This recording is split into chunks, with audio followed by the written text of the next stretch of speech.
course, you can see the children too in this particular case, and often siblings, because it's an opportunity to bring them even closer to one another. And it is the first time that they are wearing the sadra, which is the white undershirt that you see them wearing over here. And the kasti. A kasti is a threaded girdle, which consists of about 72 finely woven woolen strings that they tie around themselves 4 times, or with 4 knots, I should say. And those are basically ways of reaffirming our belief in Ahura Mazda and our religion and bringing us closer. And last but not least, I want to draw your attention to the top right, where you see the Ashofarohar or the Fravahar. The symbol is very associated with both Zoroastrianism and dates back to ancient Iran.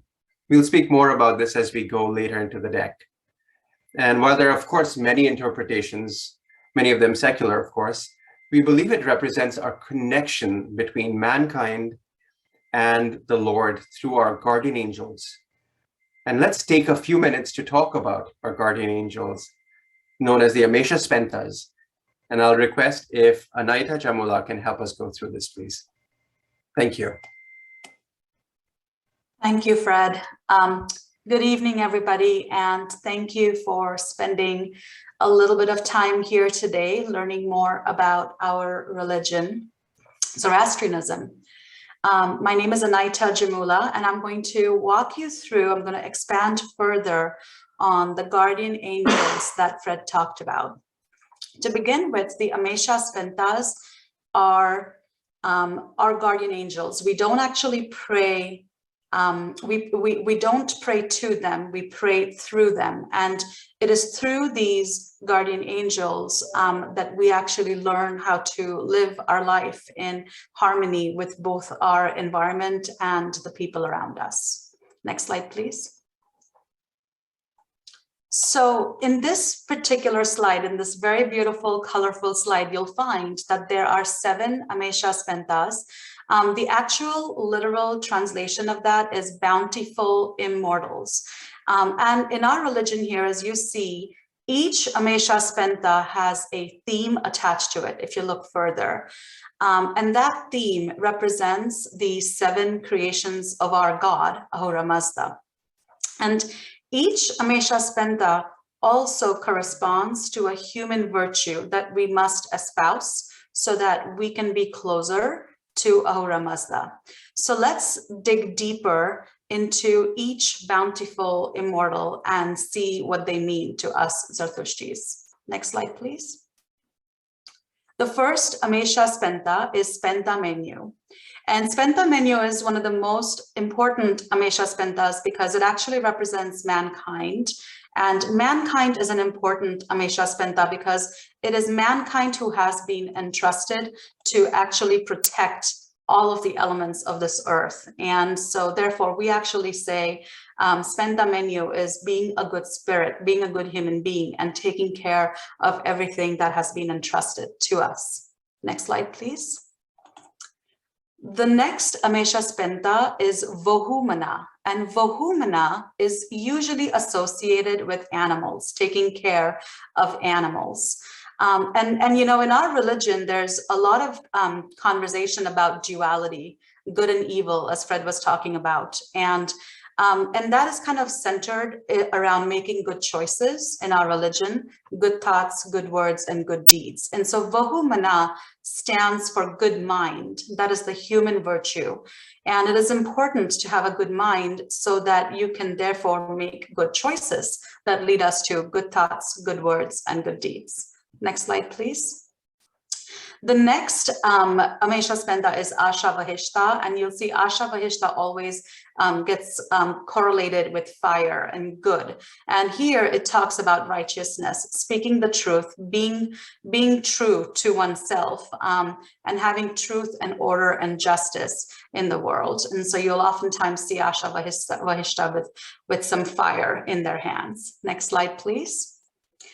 The next Amesha Spenta, in my opinion, is actually one of the more important ones. And here, this is Kshatriya Virya. And Kshatriya Virya is oftentimes associated with strength and power, and it correlates with the hard quality of metals. And the reason it's really important is because in our religion, again, as you have to think through choices that you make, and as we teach our young children in our Zarathushtri schools, we talk about how as you get older, sometimes the choices get harder. And it's really important for us to stay strong, to stay healthy, so you can fight the evil forces that may be existing in the world. And so Kshatriya Virya talks about the elements of sky and metal and how they correlate with strength. Next slide, please. Hurvatat. And Hurvatat is always depicted with this beautiful blue. It stands for water. It stands for wholeness and perfection, and really, doing things as best as we can. So, getting back, if you fall, you get back up and you try again. It's that concept that Hurvatat talks about. And to achieve wholeness and perfection, you're consistently, espousing the thoughts, good words, and good deeds, and kind of honing oneself so you can be closer to Aura Mazda. Next slide, please. Spenta Armaiti. Spenta Armaiti stands for this beautiful earth, the fertile land that we live on, and all of the sacred places that are on it. And Spenta Armaiti is often correlated with just this beautiful landscape that you see in the cloak. And it stands for faith, being faithful and being devoted and being dutiful and doing things 100%. And earth is a big sort of a central theme in our religion and how we have to take care of it. And so Spenta Armaiti is a very important Amesha Spenta that we talk about in our community and in our Z school when we are teaching the kids. And then the last one, please. Amertat. Amertat stands for immortality, and it's taking care of God's creation so that they may live on for a very long time. And Amertat is oftentimes depicted in this beautiful green and with plants around the Amesha Spenta. And so together, when you take all of these different Amesha Spentas, next slide, please, you'll see that, they give you kind of a very broad brushstroke of just what the elements are of the earth, but also what we need to do ourselves in Zoroastrianism. Zoroastrianism is, as I said before, it's a very pragmatic religion. It is a way of life. It's about, good versus evil and focusing on the good thoughts, the good words, and the good deeds, and being in harmony with nature and having balance. And so the Fezana group, which is, you'll hear more about it a little bit later, they have started the Project Ava initiative, which is to take care of the ecology around us, the environment around us, and conserve water in not just North America, but in different parts of this world. And this is just one such initiative that is supported by the Fezana Foundation. Thank you so much. And with that, I want to introduce you guys to the next speaker. Her name is Armaiti Gyara. And, while I have talked through about the Amesha Spentas and how they get us closer to God, Armaiti is going to talk about the founder of our religion, his message, and how we came into being. Thank you so much.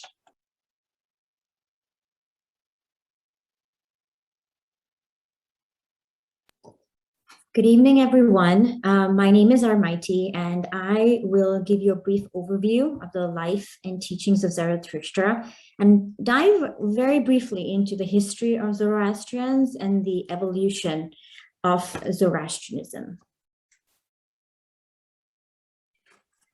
So Prophet Zarathustra was born somewhere between 1400 to 1200 BCE around the Aral Sea. There are some wonderful stories of miracles surrounding Zarathustra's birth and life. While Zarathustra was growing up, he noticed that there was a lot of injustice, superstition, and sacrifice in the name of different gods and deities.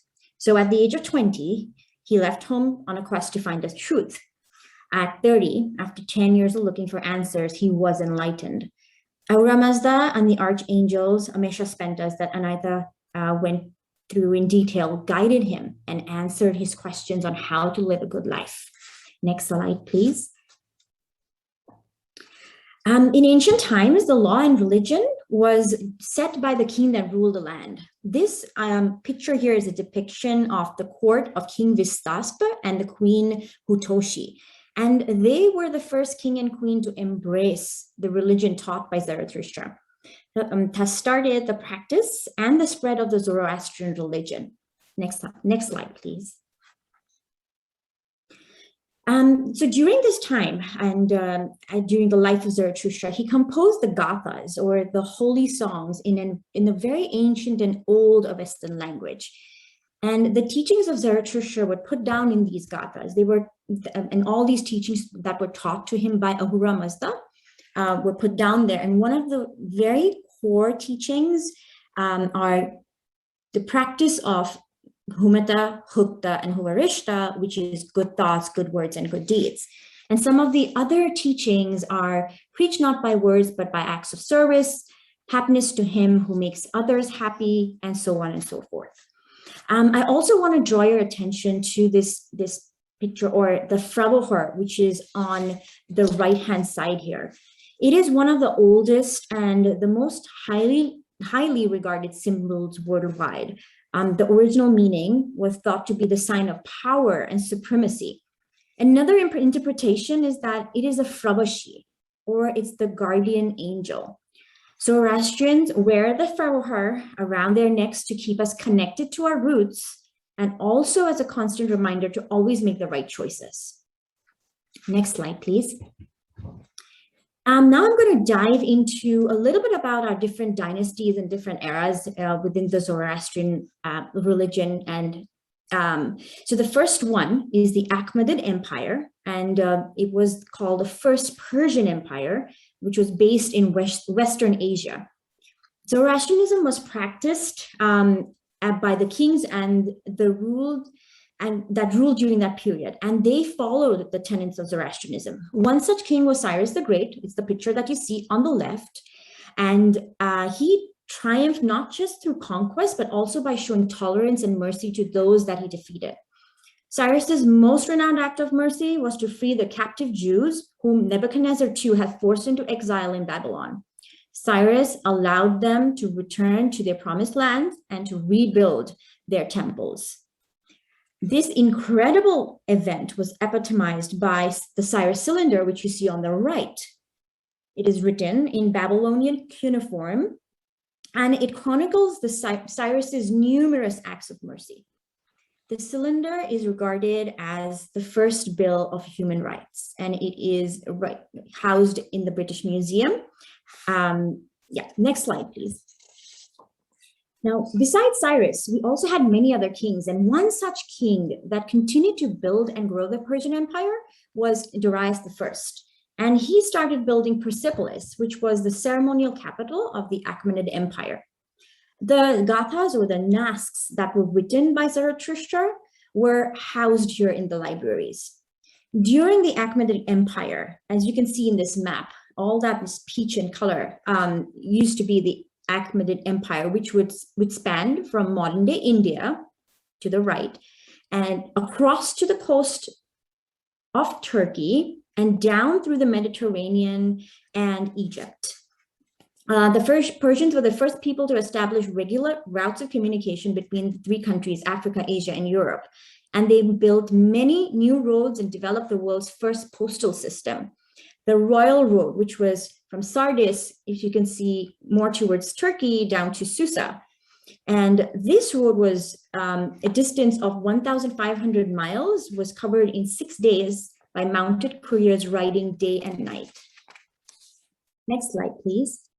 Now, there was a marked decline in the practice of Zoroastrianism after Alexander the Great conquered Persia, and all the Nasks of Zarathustra and the Zoroastrian texts were destroyed at that time. But then again, there was a revival with the Silk Route. The Silk Route helped in the spread of Zoroastrianism between 247 BC to 224 CE. Next slide, please. The next era, and one of the last ones, was the Sasanian period. The kings during this era were very driven to restore the Persian Empire to its former glory that they had enjoyed during the Achaemenid Empire. Most notable during this period was the establishment of the Zoroastrian religion as the official religion of ancient Persia. And also the Avestan scriptures, as well as the Pahlavi commentaries, which was the newer language, were written down in a phonetic 45-letter alphabet. Now, in 641 CE, the Arab conquest led to the fall of the Persian Empire, as well as the decline in the practice of the Zoroastrian religion. Zoroastrians faced a lot of oppression by the new rulers, causing them to leave Persia. They fled to China and India. There is a wonderful story around this period. It's a story of how this group of Zoroastrians, along with their consecrated fire, got onto their boats and left the shores of Persia and sailed across to India. Next slide, please. When they reached the shores, a king there by the name of Jadav Rana saw these foreigners, and he thought to himself, well, I don't have space in my land. So they didn't speak the language. So he sent a bowl filled with milk to the brim over to the Zoroastrians. And the Zoroastrians took a look at that, and the wise priest understood what the king was trying to say. He rummaged through his bag and he pulled out some sugar and he poured it into the milk. This act was understood by Jadav Rana, and what the priest was trying to say is that we shall try to be like this bit of sugar mingling in the milk of your human kindness. We shall sweeten your life with our presence. And sweeten the country they did.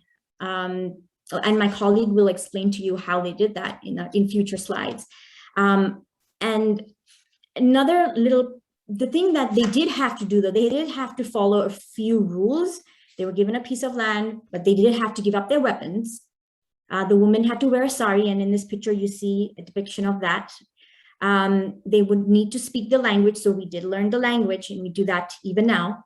And they would hold processions after dark or at dusk, after dusk. I'm now going to pass it on to our next presenter, who is Cyrus, and he will take you through some of the wonderful and vibrant festivals that Zoroastrians celebrate around the world. Over to you, Cyrus.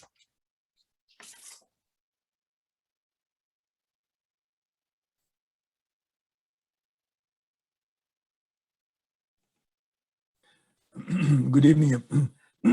Excuse me. Good evening, everybody. Hi. As Armeti just nicely illustrated, there was a group of Persian Zoroastrians who traveled about over 1,200 nautical miles to go to Western India from southern Iran. And they took with them their language and their culture, their proud history, and their faith called Zoroastrianism.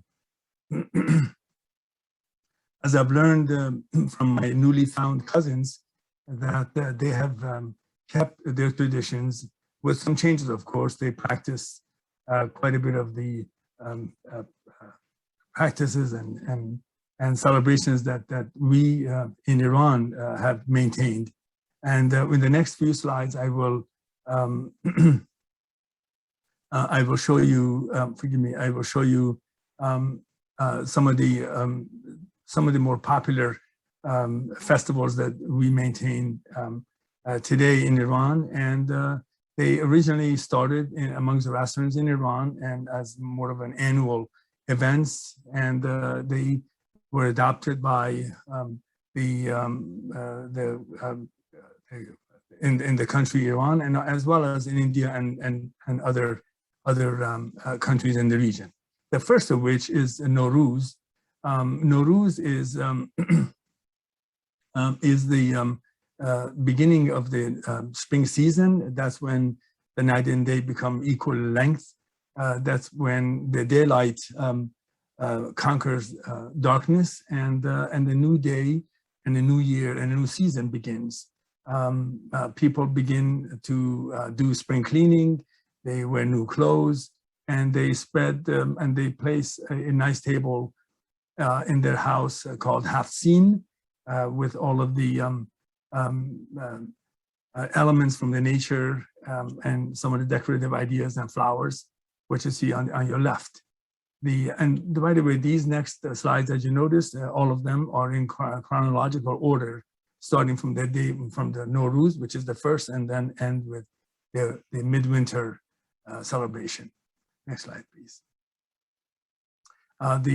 This slide talks about Tirgan. The word Tir means an arrow, and as legend has it, the countries of Iran and Turan were neighboring countries back then, and they had a dispute over the boundary, and so they chose Arash, the archer, and he was to lose this his arrow, and whatever that landed, that would become their new boundary.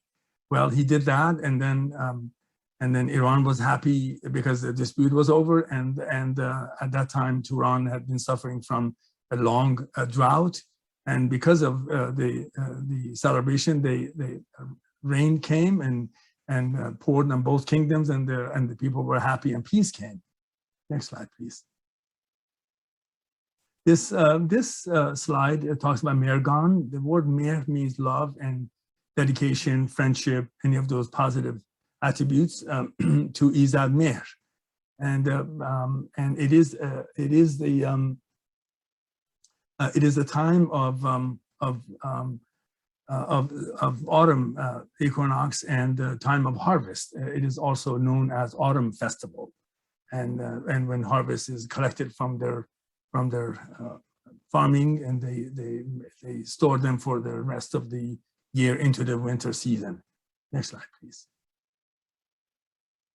This slide refers to Yalda. Yalda is the longest night of the year.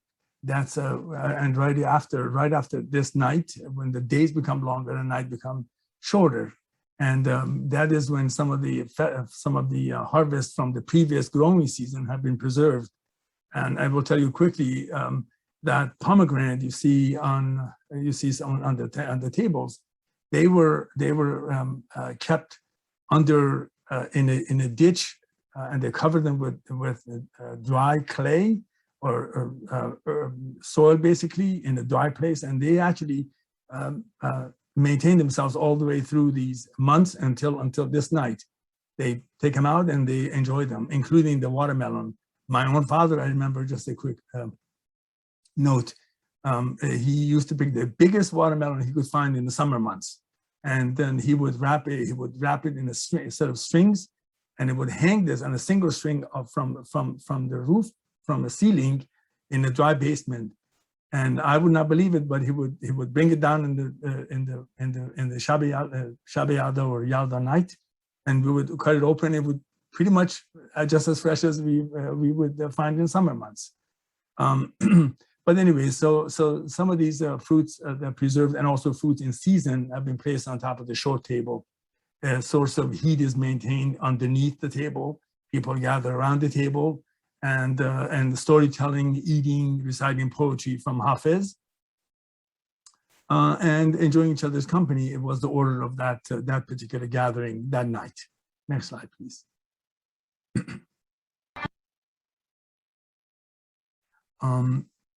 This slide talks about Sadeh. The word Sad means 100. It is upon this day that has 50 days and 50 nights. That is the distance from this occasion to the vernal equinox, the spring, the very first slide you noticed, Nowruz. So people in this night to basically drive off the cold and the frost and the negative energies and the darkness. Of course, they light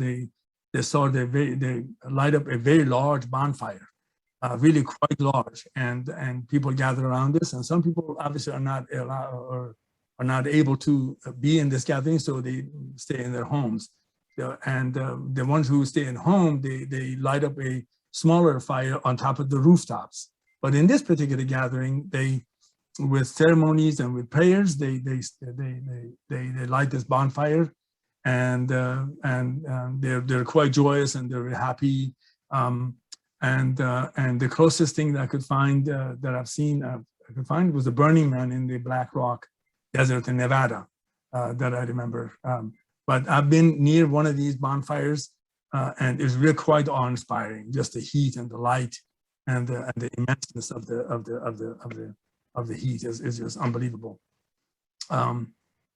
Just as a note of personal note, I'll tell you that the slide on your left, the lady closest to the camera is my niece. Actually, it's my niece.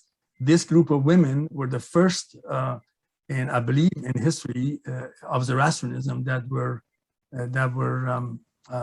became priests. Up to this time, all men were priests, and from this occasion on, she and among, I think, I'm not sure how many, 6 or 7 women were priests, and they actually hold ceremonies like all men do. And that's the end of my slides. But now I thank you very much for your attention. Now that you've heard about the prominent aspects of Zoroastrianism's celebrations and history and principles, let's hear from Fred, from some of the people who best embody the essence of Zoroastrianism through their admirable lives. Fred? Thank you, Cyrus, for those beautiful pictures and the various celebrations that we follow. As you know, there are tons of contributions that Zoroastrians have made throughout history. But right now, I wanted to just draw a little bit of attention to some of the notable ones in the last several years. I've just picked out a few. There are many, many more, and there's a link at the bottom that I found that go and talk about the contributions that they've made in the last several years. I want to talk about just a few of them, just because of the shortage of time, and we really want to entertain a Q&A discussion at the end of this. But if I was to pick a few, I would love to talk about Lord Karan Bilamoria. He's the person at the very top of this picture, a British Indian entrepreneur. And you know, he's what? He's actually in the UK House of Lords. And some of his contributions include Cobra Beer, as the founder of Cobra Beer. He lives in the UK, and as many of you may be familiar, a lot of people in London love butter chicken. And he thought, well, what else can I contribute to complement the flavors of butter chicken? And he came up with Cobra Beer, which accentuated the flavors of it. Today, he's actually the president of the Confederation of British Industries, one of the highest honors that's available to somebody in the non-royal family in the UK. Another individual is Adar Poonawalla. He and his family are the owners of the Serum Institute of India, the world's largest manufacturer of vaccines. And he personally went with his father and doubled down in terms of the manufacturing process. And his dream is actually to fight COVID and make it available to third world nations at a very reasonable cost of just a few dollars per dose in 2021. I'd love to talk about Dr. Danoria. She's built her career unwavering and committed to healthcare in Canada. She's actually appointed to the Order of Ontario, the province, and she has one of the highest honors available in that nation. There's nothing that I need to say about individuals like Freddie Mercury or Zubin Mehta, who have poured their lives into contributions around music and arts and are world-renowned to this date. But I would love to draw your attention to Dr. Farhang Mehr, who was one of the presidents of course, the University of Shiraz for the longest time, and was also the member of parliament and vice prime minister of Iran. This was right before the Shah and the revolution that took place in the late 70s. As you can imagine, each of these Zoroastrians practice the pillars that we have of good thoughts, good words, and good deeds. And even though the entire community of Zoroastrians today is only about 100,000, the contributions that they have made to arts, towards humanity, towards philanthropy, go worldwide. Each of these is, in my opinion, a visionary. But what they decided to do was, rather than just be a force to inspire others, they decided to lean in and support others, especially the youth, through entrepreneurship. Collectively, they have been trailblazers, in my opinion. And it was about 2000, if I'm not mistaken, at one of the World Zoroastrian Congresses. That's an opportunity where a number of us get a chance to meet others from the same religion. They formed something referred to as the World Zoroastrian Chamber of Commerce in Chicago. And of course, now it has offices and locations across 4 continents. The WZCC is a collection or a forum to foster networking. It creates opportunities where Zoroastrians can go and build a platform to meet one another, mentor one another, create opportunities not just for businesses, but to grow leadership. Through courses, through trainings and recognitions and awards, there are various leaders today in the world who are being coached and trained on a regular basis by other Zoroastrians all over the world. But it's not just about leadership from a growth and business perspective. There's also a lot of it that is going on from a cultural perspective. And I'll request if Cyrus Jamula can go and share a few words on the things that we are doing internationally as well as locally over here. Thank you, Fred. The World Zoroastrian Organization is the largest organization that represents the 100,000 Zoroastrians in the world. Along with them, in North America, we have FIZANA, which is made up of 22 associations in the US and 5 in Canada. Here in our Washington state, we are represented by ZSWS. We have a few people on this panel who represent ZSWS. Myself and Cyrus are here. And there are several other associations around the globe that represent Zoroastrian interests. And with that, I'd like to invite Maruk to talk more about other resources.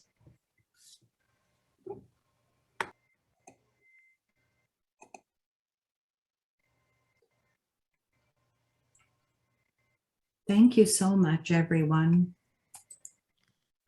This was a terrific presentation, and I enjoyed it as well all over again.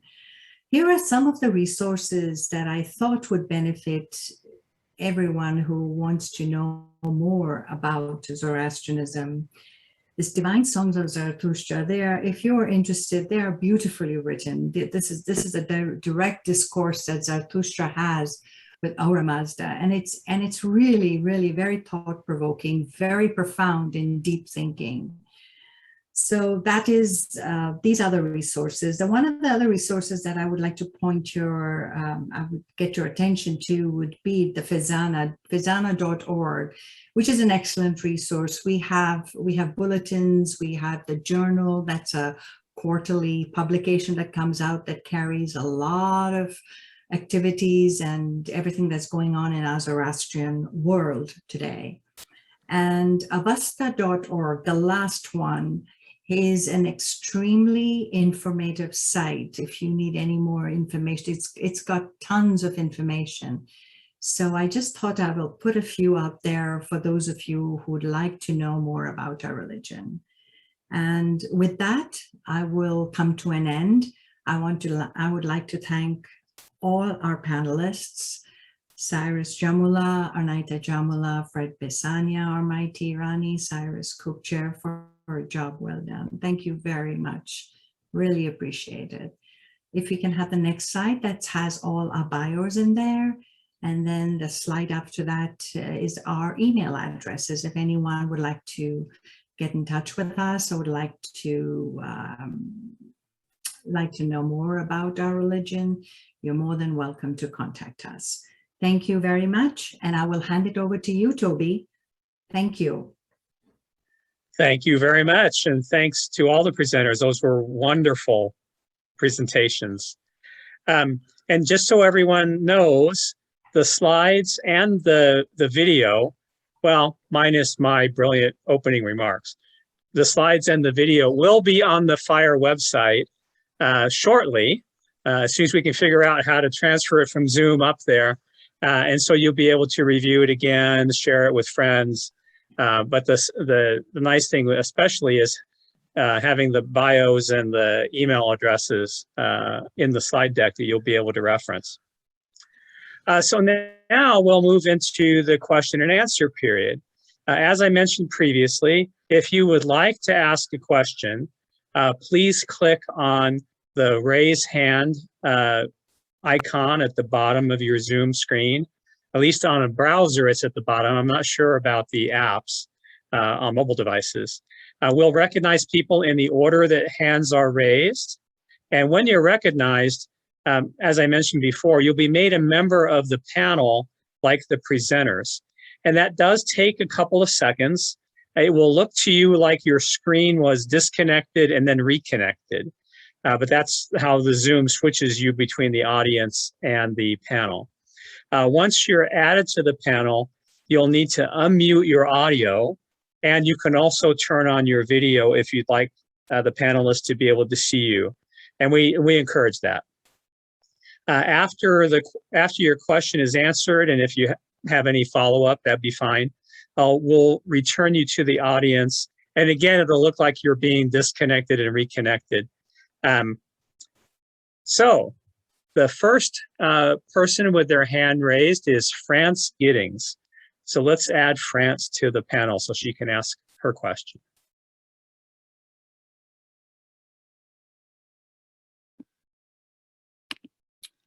Hi there, thank you. That was a really remarkable body of information and art and all sorts of lovely thoughts. I was aware that the Zoroastrian religion was a very ancient religion, but I also was under the impression that Akhenaten, the Egyptian pharaoh, was the first monotheist. So I have no concept of dates, if anyone can help me with that.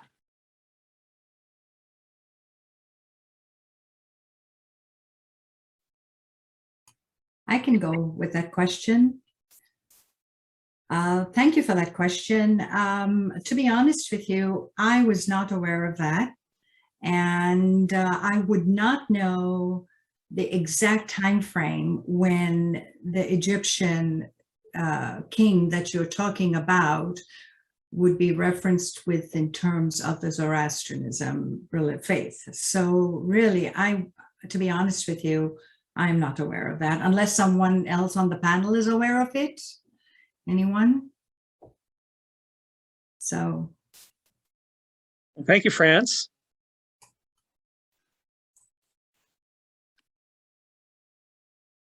Okay, next on the list is Sharon Sherrard.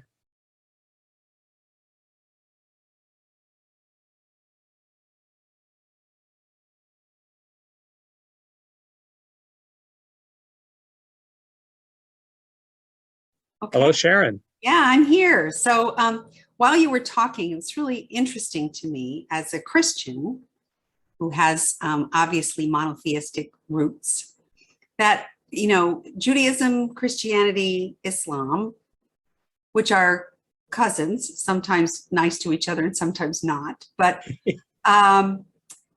we have a lot of rules.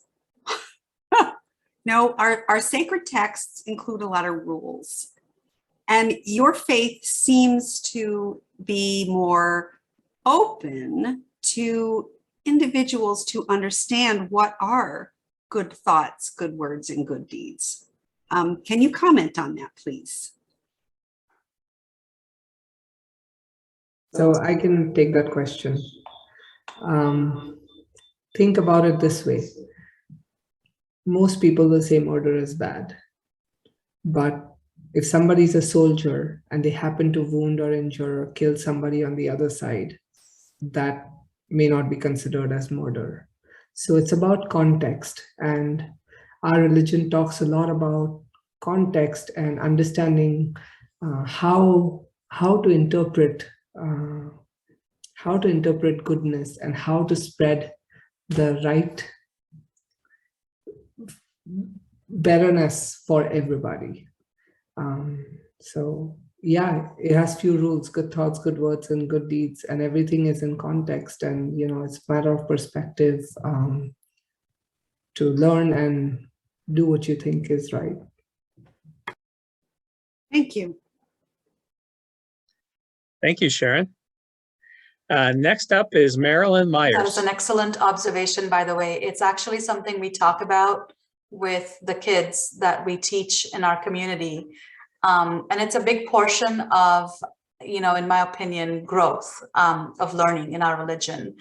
The Zoroastrianism is a very pragmatic religion. It is about making choices and understanding oftentimes that you don't have two great choices. You know, you have two bad choices, and which one, you know, which side are you going to lean on in the context of, you know, what Cyrus was talking about earlier. That is not to say that obviously, you know, certain, you know, the religion talks more about what you should do and not what you should not do.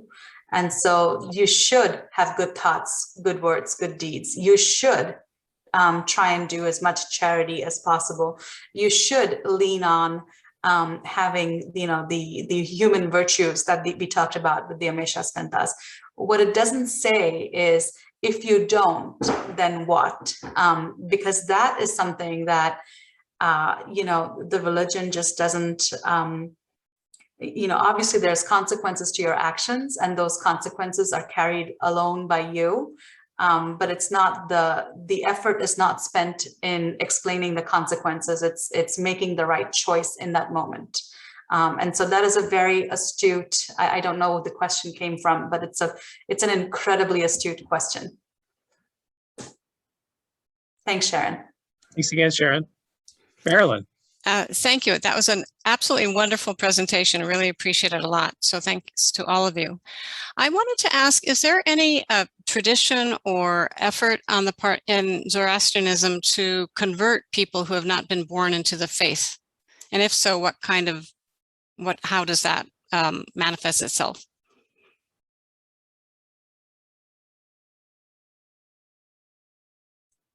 I can take that question. We don't, hi Marilyn, thank you for your kind words. We don't go out and proselytize. We do not. There's no missionary, we've never done that. Basically, growing up in India, we were always led to believe that you have to be born a Zoroastrian to be a Zoroastrian. However, as time went on, when our children started to, a lot of individuals started marrying outside our community became very flexible, in which we accepted the children of marriages from a Zoroastrian versus a non-Zoroastrian. We started accepting children, started accepting people. So it was kind of organic development that took place. And right here in North America, we are finding that more and more, that more people are interested. There is more interest in our religion. So, and really, basically, it's a religion, right? So it's something, it's in your heart. No one can tell you what to follow and what not to follow. It's faith. You can have faith. You can be a Zoroastrian if you wanted to. No one can tell you not to do that. So I think what we sometimes struggle with as Zoroastrians also is our ethnicity. So the ethnicity that we have, that we bring from India, is the Parsis. When we, as RMIT mentioned, that when after the Arab conquest, we started migrating and moving towards the Indian subcontinent. So when we landed on the Indian subcontinent, since we came from a province, when we came, I believe, and Cyrus, I think Cyrus Kupcher can correct me, is it Pars, which was Iran, or Pars was the province that we came from? So we were known as Parsis in India. So as Parsis, am I correct, Cyrus? Or was it Iran, or was it the Pars province? There is in just about the center to the west of Iran, there is a province called Pars or Fars. In Okay. that, but Pars also, I believe, if I'm not mistaken, may have been the country, or refer to the country itself. But that part I'm not entirely sure. But the province of Fars or Pars still exists. Yes. Thank you. Persepolis is located. So that is what so we were known as Parsis. So we grew up as Parsis in India, and that was our ethnicity. So you could say basically that all Parsis are Zoroastrians, but not all Zoroastrians are Parsis. So the ethnicity, for that ethnicity, yes, we had to be born a Parsi to remain one, but you could choose the religion of your choice, which is Zoroastrianism. Does that answer your question, Marilyn? Thank you very much. Oh, you're welcome. Thank you, Marilyn. Next up will be Jawad Kaki. Jawad.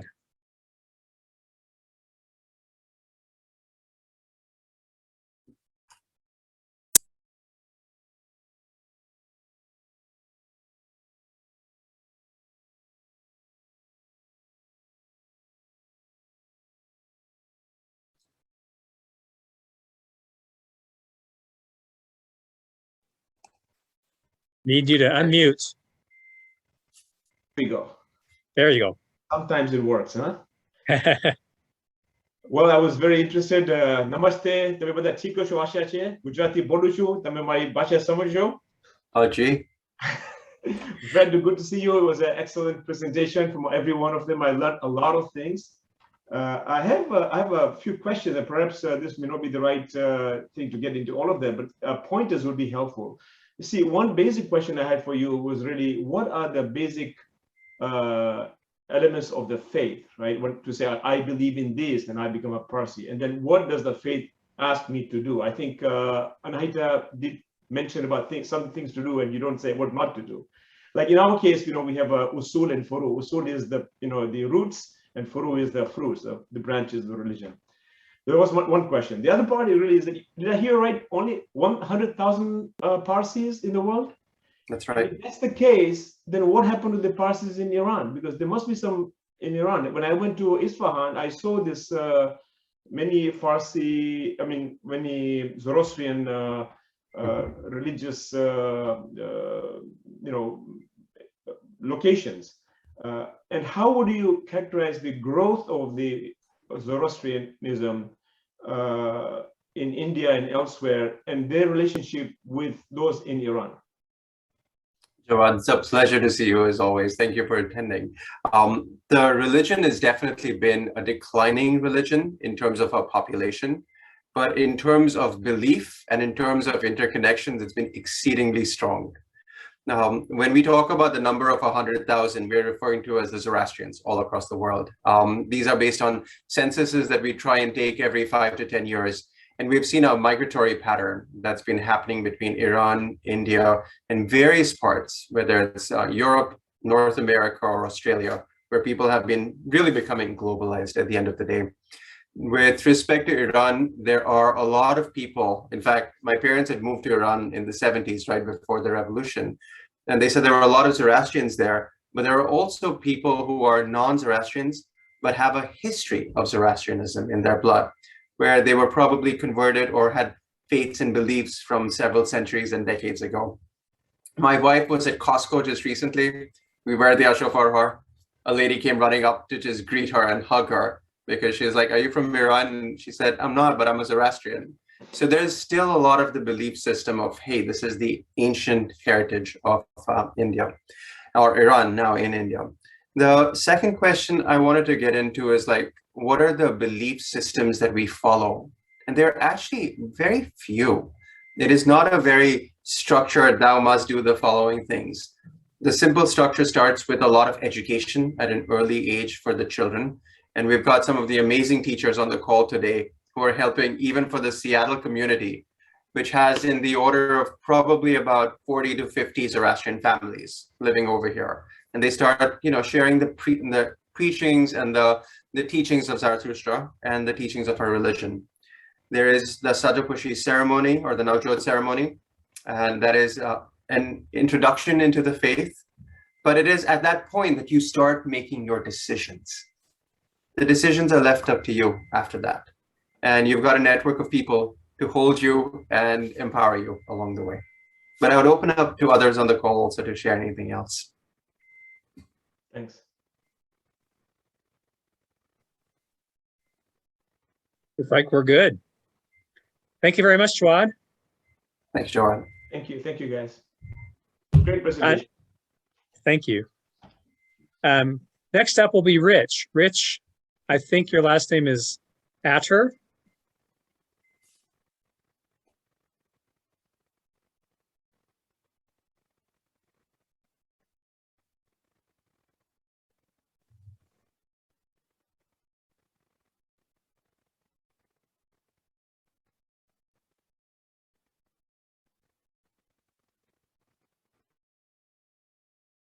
Rich, you'll need to unmute and turn on your video if you like.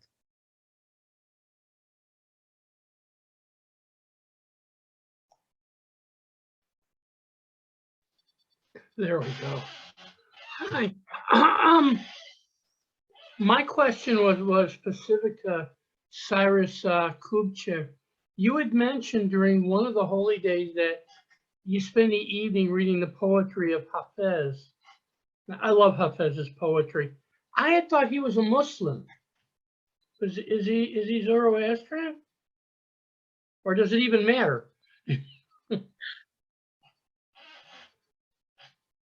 So there you go. Thank you very much. As far as I understand it, he was a Muslim poet, but quite revered among all Iranians.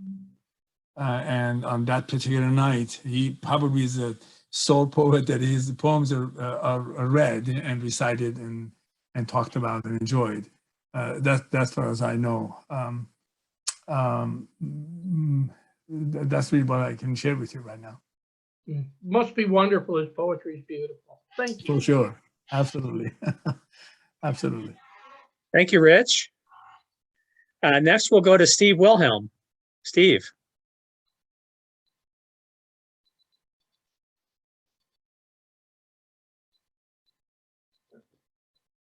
Need to unmute. There you go. There you go. And need to spotlight myself, I guess. Hi there. Thank you so much for this wonderful presentation.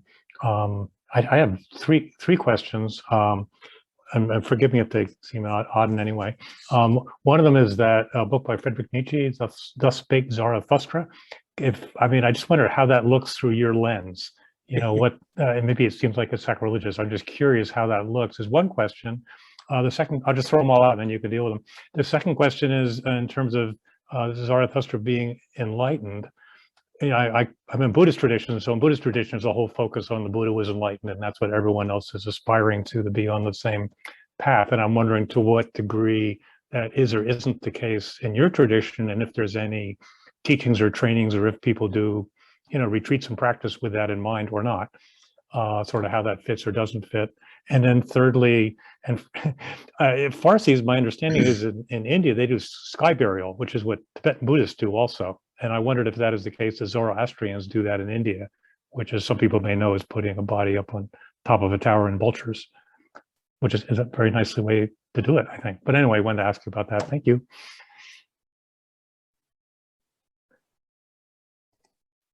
Yeah, I can take a stab at that on the sky burial question. Yes, it is still something that we have been following in India for a while. Okay. It is supposed to be one of, in our opinion, a purer way of feeding back to nature. As you could hear from Anahita, she was sharing that nature, the earth, animals are very important to our religion. And it is the cycle of life as we think about it that way. Yeah. So yeah, it is still something that we follow, more so in, at least in India that I know about. I'm not sure about in Iran. And of course, we don't have opportunities here. So based on where we have migrated, we have tried to adapt. That is one thing that you'll hear in spades about Zoroastrians, is the ability and the need to adapt and bring sweetness, as the story goes, into life. Yeah, thank you. And what about the first two questions? I can take question number 2, which was about enlightenment. Thank you. So I've been reading a lot about Buddhism myself, and I see a lot of correlations between the religion, actually, and I can speak to the Zoroastrianism piece. So we have these songs of Zarathustra, but we call them the gathas, and the gathas kind of grow upon, you know, they're sort of, they expound upon each other, so that by the time, you know, if you learn what the first gatha is about, and you follow the steps of what the gatha says, how you should live your life, what you should do, how you should be, it helps you evolve into sort of higher and higher levels of being, to the point where when you go into the fifth gatha, that is where you are considered connected, or of the same universe as God. And, you know, some people might call it nirvana, some people may say that's utopia, but that's kind of what we, that's the form of enlightenment that people aim to seek, although it is a very higher level of being. You know, there are certain, some parts of the gathas were actually written in a language that only our very, very high priests could understand. And they have been translated over the years, over generations. And so the same mantric meanings to it that existed at one time actually don't exist right now. But that is the process of, as one would say, enlightenment in our religion. Okay. It's a G-A-T-H-A? Gatha, yes. Yeah, that's the same word as used in Zen, by the way. Yes. Yes. Yeah, interesting. And so do people practice? Do they do retreats or something in that, and then the direction you're talking about? Or so it's a little bit different. It's a little bit different. The way that we tend to think about, so there's two meanings of gathas in our religion. One is the actual the hymns, the songs, and the other word gathas is where it's the last 5. It's part of the last 10 days of the calendar year for Parsis, for Zartushtis. So what I'm talking about are the actual hymns. And for us, again, it comes back to how we lead our life, you know, how we embody the virtue that's talked about in the first, second, third gatha. In fact, one of the gathas actually is a Kshatriya. It talks about Shatra, or Kshatriya, where it talks about how much strength, you know, internal strength you need to believe and to kind of grow into the next, I believe that's the third or the fourth gatha that talks about how you move into the next layer of Farshogard is the actual term that gets used. okay. Thank you. And maybe the book question. So I'm going to follow up on Steve's first question because I had the same question. What's the connection between Richard Strauss and also Sprake Zarathustra and Zoroastrianism? Is there any at all? There you go. I can take that. I don't believe so. I think it's the universe. I think the cosmology, the divine, and that to me, I've always been fascinated by that. And that's the connection I see, that when he talks about the Rika, when he talks about the universe, that's what it brings to mind. The other thing, it's a similar thing with the also Spark Zarathustra by Nietzsche, right? He talks about morality, right? And he's basically pretty much accusing Zarathustra of preaching more morality to people, bringing moral values to people on earth. And so that's the connection. I mean, it's very deep thinking. As Anita said, this is real deep thinking. And when we talk about the gathas, I think we have to again take it in context. When Zarathustra was living 3,000, 2,000, 3,000 years ago, there was a lot of suffering in the world. There was a lot of strife. There was a lot of poverty. And he himself was questioning that why is there so much of suffering and what can I do to get my people out from suffering? And that's where he got his revelations from Ahura Mazda. And what Ahura Mazda is trying to tell him, that he's the supreme being. And he has created everyone. He's created all these creations. So one of the things that our religion really tells us, that we revere our creator through his creations. So the earth, the water, the mountain, everything to us, those are absolutely very, very important to us. We have to take care of them. The other thing that some scholars have said, that man was a purposeful creation of God. That's one of the what do you call it, translations, in which he says the reason why Ahura Mazda gave man the good mind to think, and he gave everyone that mind to think. And that's what sets us apart from others, where we have a choice. It's our choice. When we are confronted with a situation, we have to train our minds from the very young. So when you're confronted with some tough decisions, we make the right choices. So when people go to war, when there's killing, when there's so much of suffering in the world, that's because man has not chosen correctly. If man chooses correctly, there's going to be a humanitarian effort. There's going to be humanity will be saved. So that to us is the height of immortality, where everything comes back to its the way our creator, our Mazda, wanted it. So that's the ultimate perfection. So that's kind of a gist of how our religion is basically practiced. So therefore, having the Sadra Pushi or the Naujot at a very young age, it's very important, because we are teaching our children how to train their minds to do good things and always have good thoughts. And it's not easy. It's a tall order. It's a very tall order. But if you practice it, when you get to be an adult, those decisions can get easier. Not always, but that's basically what it is. So I think every religion has that challenge of raising the children, right? Yes. Absolutely. Well, we're over time, but we have 4 questions left. Are you all willing to answer 4 more questions? So Sudipta and Ben were next.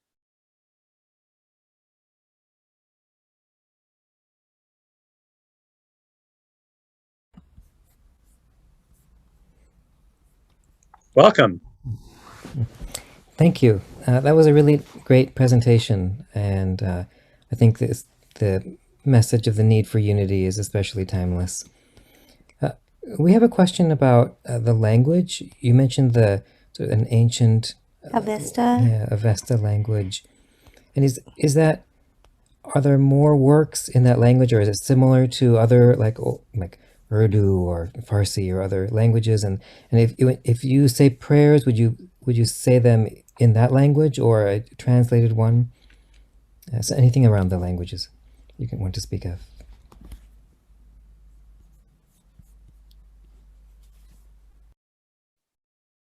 Does anyone want to take that question, or can I answer that? Go ahead, Mark. Our prayers are said in Avesta. The gathas, which we are talking about, the hymns, which are the actual discourse that Zarathustra had with Ahura Mazda, that's in the old Avestan language.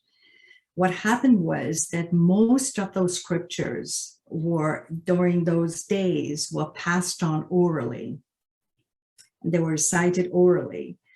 As we went from generations or years during, as Armaiti mentioned about the Sasanian period, when there was a revival of Zoroastrianism, that's where most of our scriptures were written. And that was written in the younger Avestan language. It was a lot younger. It was Avesta, that is they call it the younger Avesta language. I don't have much information going very deep into those different language. But then to answer your question, what do we pray in? We pray in that language. We pray in that. It's also, I'm forgetting the other language. Pallavi. Pallavi. Thank you. The Pallavi. So those are the prayers. That's the gist. But yes, we do pray our prayers in that language. Yes, we do. Thank you. And the opening prayer was presumably in that language then that we heard. Yes, the Hashem Vahu is there are 3 prayers. Hashem Vahu is one of them, which is absolutely a beautiful prayer, and it is one of our main prayers that we begin teaching our children when they are 3 and 4. So thank you for that question. Thank you. I have a 3-year-old upstairs, and I kid you not, before he goes to bed, he wants to pray it. And that's how he finds peace before he goes to sleep. And it's all about making righteous decisions. And are your gatherings, your ceremonies, are they in that language as well, or are they in local languages? So whenever the prayers are involved at our gatherings, that's how, the prayers are recited. Like, for example, Cyrus can speak to this. We just had one of the ceremonies and the celebrations, actually, not the ceremonies, that we were talking about earlier today, Marigan. And a number of us got together. We found a shelter outdoors, kept it as safe as possible. And the languages that were used were the languages that people were comfortable with. So a lot of people spoke in a combination of Farsi, English, and Gujarati, and use it as an opportunity to rejoice the bountiful harvest. Thank you. Toby, to elaborate on that a little bit more, we all, as you guys have heard and seen on the map, we all have such diverse ethnicities. You'll find Zartushtis in all corners of the world, but we all pray out of the same Kordevasta. And that is that is our common language. Whereas the Parsis from India may speak Gujarati at home or Hindi, depending on, and there are Parsis in India that don't speak Gujarati. They may be from the south, and they may speak completely different languages. But then you have people who also speak Dari at home, which is one of the languages that was created during the Arab rule. So, I would say that we do have a common language, even though we come from very different parts of the world. It's just one that we don't always know how to speak from outside of what would be called a Bible, right? It's our prayer book. Thank you. I'd like to add very quickly about Zoroastrians in Iran. In my home where we grew up, we were taught to speak Dari, as Anita mentioned, and I think that it is the same Dari language that I believe that some of my Parsi friends speak at home, and when they speak, I can actually understand them, and that's kind of nice. It really actually nice. So that, but let me add something quickly about languages, and was mentioned about how the language is spoken in Iran. There are different ethnicities, ethnic groups. Kurds is what I'm thinking of right now. They primarily live in Western Iran, part of Iraq, and I think, but I'm mistaken, Turkey. And it's a large group of people. In fact, I have a very close friend of mine. When we were in service, he found out that I was Zoroastrian, and boy, that was our main bond that still goes on till today. So Kurdish people, from what I understand, they speak their own dialect and their language as closest to the ancient language of Iran. Dari was one, and Avestan also. So they really identify with Zoroastrians. I've not been in their homes to really understand their language very much, but they're the ones who preserved Zoroastrianism in their heart and in their practices, in their Kurdish way. Let's put it this way. Let me refer back to something that Steve asked earlier, and Ferdosh mentioned quickly about towers of silence, how practiced in Iran. It is in fact not practiced in Iran. It used to be practiced up to several decades ago. And when the government needed to be, and I think the health codes, they dictate that they close up the towers of silence, and they still exist. The buildings actually exist on top of mountains. And I visited one time. It was obviously free from bodies or anything else, but it was more of, now they're more of a historical archaeological sites that people actually go visit. Just information for you. Thank you. Thank you. Next, I'd like to do a question that was sent to me in writing from Annalisa. And I'm guessing this will be a simple answer. Is it true that the 3 kings who found baby Jesus were Zoroastrian? Is there a story about that from the Zoroastrian side? How did they do that? And why were they looking for him? Should I try taking that answer? They are the three magi's. Now, the magi's were the high priests during the time. And in our scriptures, it has been mentioned that there's going to be a savior. It's called a Sashoyant in our scriptures, that he will arrive and he will be there to save the world, a savior. The Magi's were the Zoroastrian priests. Now, this is again in the books. I mean, this is not my opinion. I'm reading from the books and saying it. During that time, they saw that North Star, and somewhere, they were all astronomers, correct? I mean, all those priests, and they were very, very highly intellectual individuals.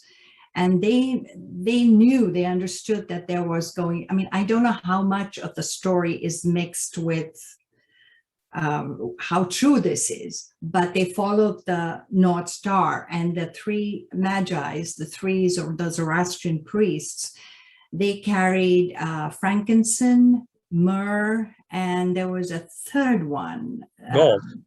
I'm sorry? It's gold, frankincense, and myrrh. Frankincense, myrrh, yes. And they carried, and then they came to the stable where Jesus was born. Now, the Magi's were, I don't know whether the Magi's were Zoroastrian priests. Yes. Yes, they were. Fascinating. Well, thank you. Yeah. So 2 more questions. Next is Natasha.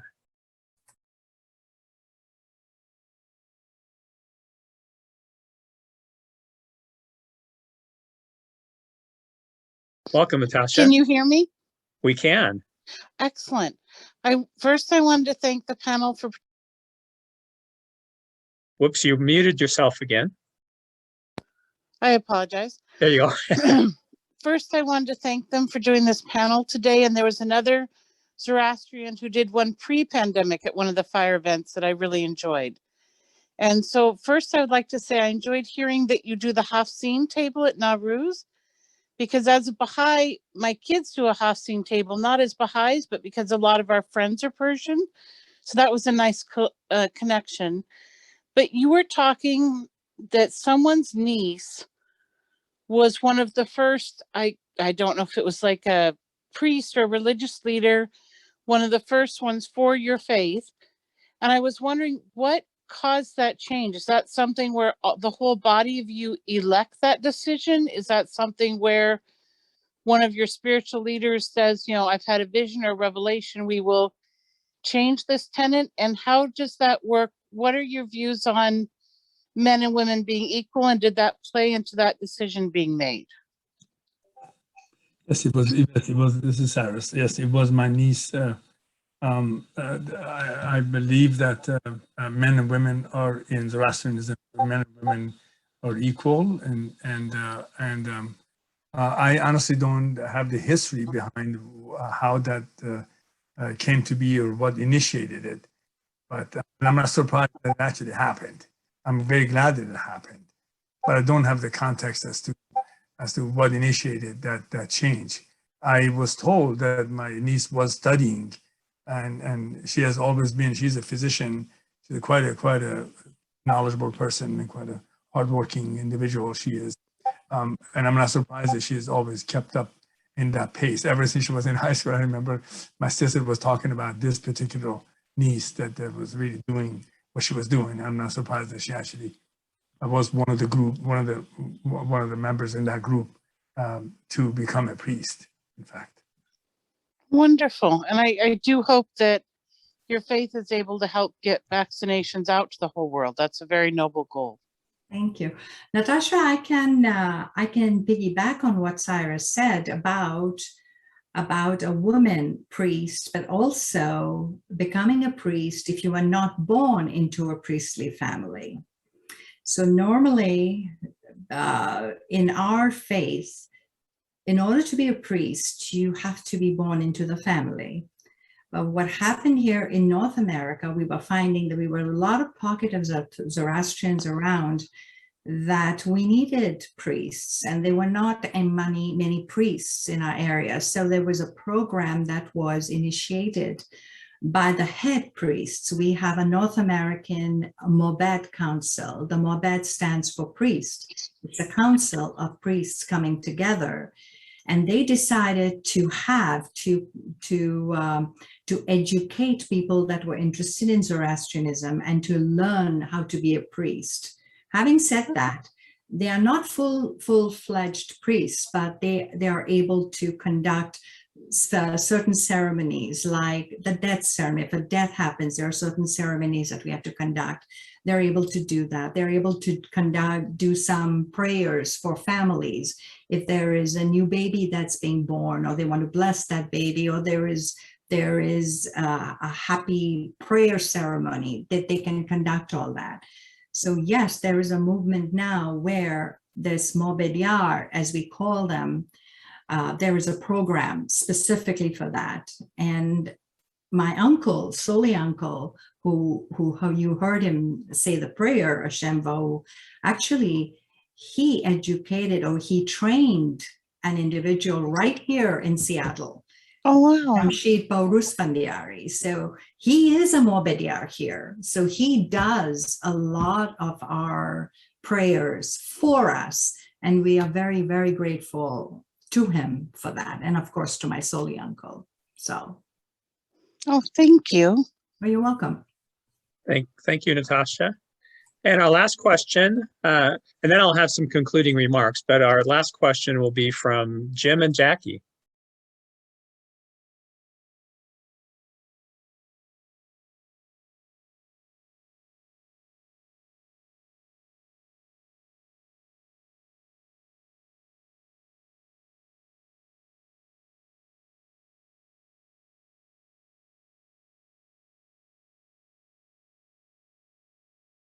Welcome, Jim and Jackie.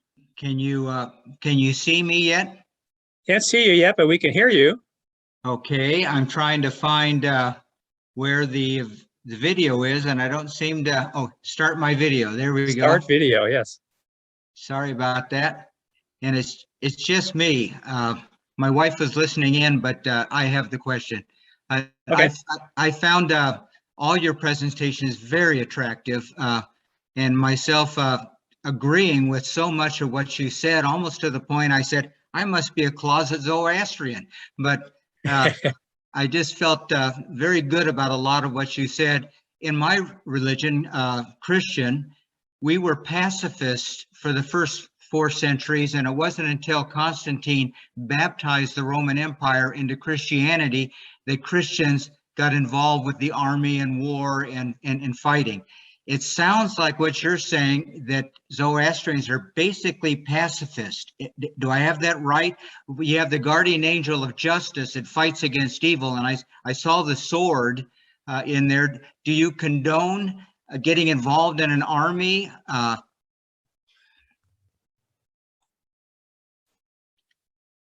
We don't have a Zoroastrian army, if that's what you're talking Well, about. I would go back a few thousand years and ask Cyrus the Great what he thought of that. You know, no, I would not associate Zoroastrians with being the kind that have an army and etc. However, we have in the past spread our religion, and it has not been without violence. However, in the same breath that we were spreading our religion, we were also spreading human rights philosophies. We were also setting up the first ever mail system across the world. People talk about how the Star-Spangled Banner was written on one of the ships that a Zoroastrian had built at one time. So I would say in today's day and age, we're too small to so to speak, pick a fight. But the growth that we had during the years of Cyrus the Great and Darius and etc., Xerxes, etc., there's a lot of Persian art that depicts many, many war scenes. You know, I think the Zartushtis of today's day and age are very different from the Zartushtis that were trying to spread the religion, you know, thousands of years ago. Does that answer your question? In some ways, I didn't think that the religion would have an army, but many Christians are conscientious objectors and will not join an army because of their religious beliefs. Do Zoroastrians approve of that approach? Would they be fine with someone joining the United States Army, or? No, in fact, we have several Zartushtis in pretty high honor. Fred can probably talk a little bit more about that. I think his wife has a lady. Fred, do you want to talk about? Yeah. Yeah, her cousin is a lieutenant general, or lieutenant colonel in the army. So we don't prevent or hold back. But again, it is all about choices that we encourage people to go through and make. And when you have to make this choice, lean on the side of good thoughts, good words, and good deeds. Okay. And yes, and we encourage the other thing, people to if I speak may- up I'm for sorry, Cyrus, go you ahead. know, righteousness. So it's important. You don't have to always fight a fight, but you have to speak up when you believe that something's not right. Yeah. Yeah. Well, there's always the difference between offensive little war cool and fact, defensive war, right? Indian, To protect your families. Exactly. Are you guys able to hear me? Yes, we are. Okay. The Indian nuclear power plant program was actually started by Dr. Homi Bhabha, who is a Parsi. So lots of IP there, I guess. Okay, well, that's very helpful. I just found you all so very clear. It was very helpful. So thank you so much. I'm part of the FIRE board, and I just want to thank you very much for your presentation. Thank you from Maruk for organizing this. Thank you, Jim. I thought your comment about being a closet Zoroastrian was very interesting, right?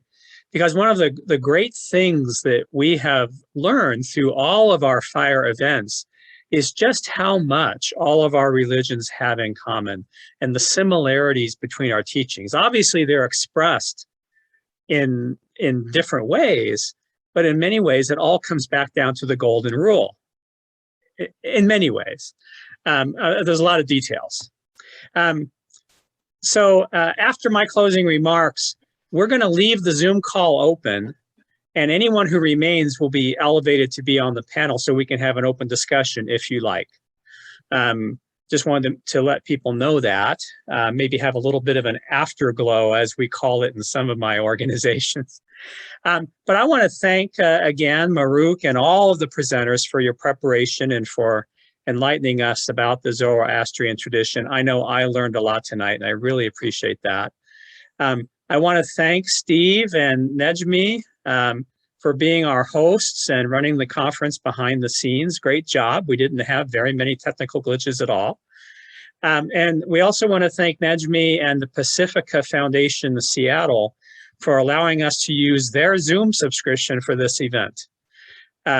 FIRE doesn't have a budget. We're just a bunch of people who want to build trust and understanding amongst faith traditions, not a 501c3 or anything like that. So it's always helpful to have somebody who actually has resources that we can borrow.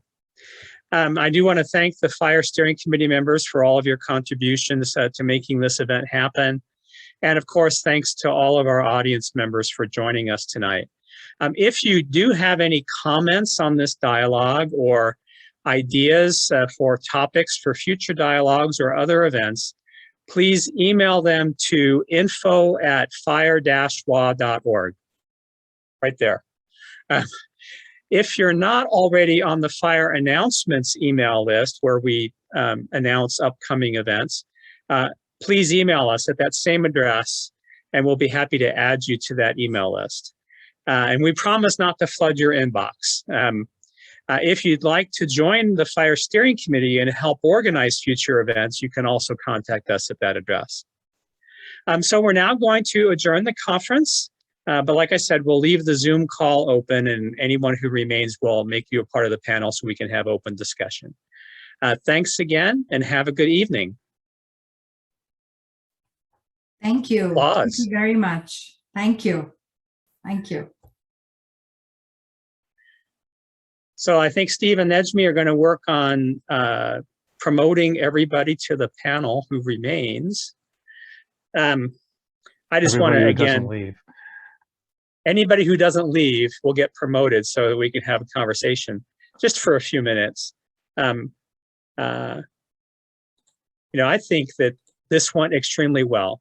And I mean, it's the first time we've done one of these. And I think you all have set a pretty high bar for where it will go in the future. I appreciate that very much. For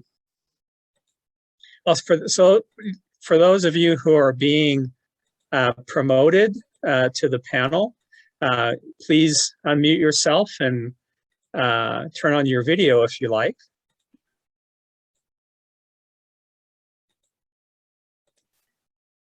And you know, if you have any other maybe less formal questions or feedback, several of the folks here are from our FIRE Steering Committee. So France. I was just going to mention that I think Hafiz is actually Sufi, not Muslim, which, you know, is like Zen Buddhist to Buddhist in some people's minds. So, but interesting. Yeah. Well, I want to kind of follow up on the language question. That was fascinating to me. I know that, and Jawad could comment on this, that Muslims do a lot of things in Arabic.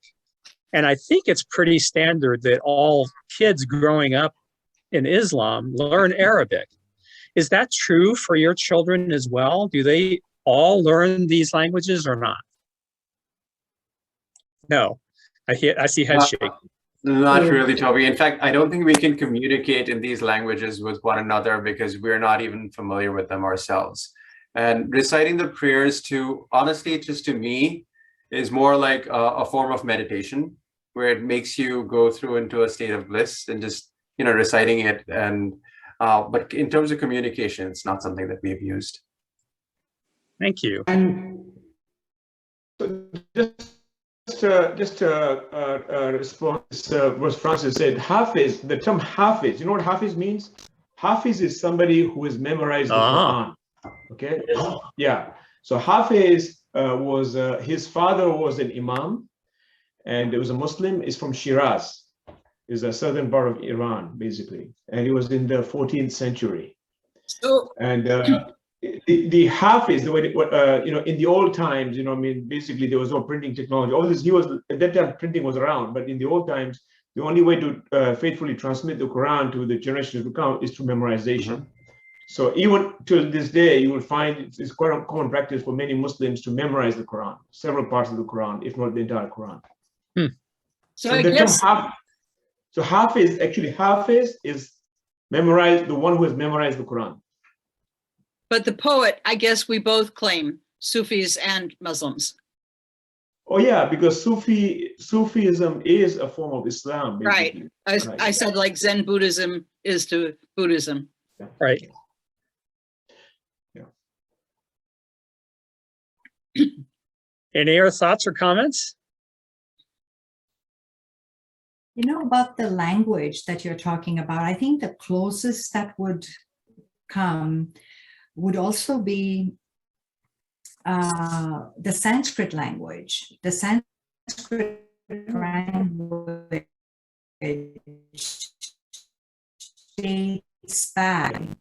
So it's I want to say that they both have some parallels between the two, because when you look at our scriptures and then you read the Rig Veda or the scriptures from Hinduism, there are a lot of words that are quite similar, quite very similar. So this, I would say, as close as that can. After Sanskrit, as it came down, you had all the other languages that came down after Sanskrit was the main language. So in that sense, Avesta also was one of the main languages. If you look at the parallels between the two. So. But Mahrukh, what I didn't understand quite was that how did Gujarat, I speak Gujarati, by the way, and Kutchi and so on, so from the same portion of India. How did Gujarati get so much prominence in Parsis in India? What was the reason?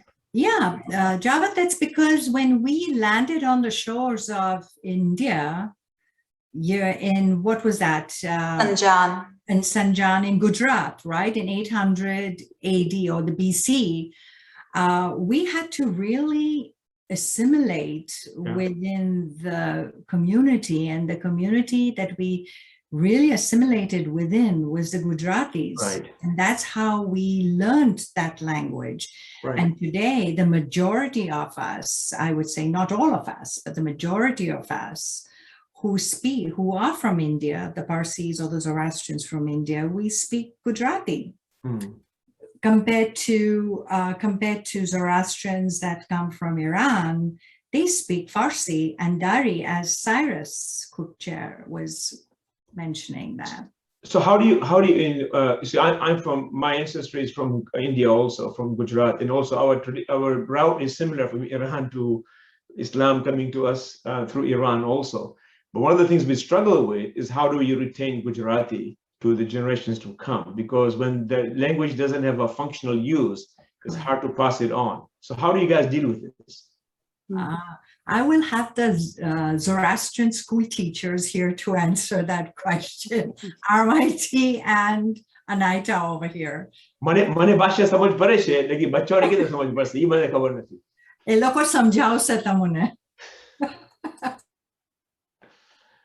RMIT, do you want to take that? Sure. So the way we do it, so our whole religion has been passed down orally, right from 3,500 years ago. And to this day, we continue to pass it down orally to our children. Yes, we have our Avesta, but the core principles, the language even, we talk to our kids, or at least we try to talk to our kids in Gujarati. We make sure they're picking up on the language. We take them back to India time and time again so that they're in touch with their roots. They meet their cousins, they meet their family. We try to maintain those connections. We have our grandparents talk to them in the Gujarati language. So that is one way that we kind of try to teach them and have them. It's just like you have the Hindus who will teach their kids Hindi or a Marathi language, even when they're in the Northwest. The same way we try to do that with our kids. And we hope to maintain it. Is it working or is it losing proposition?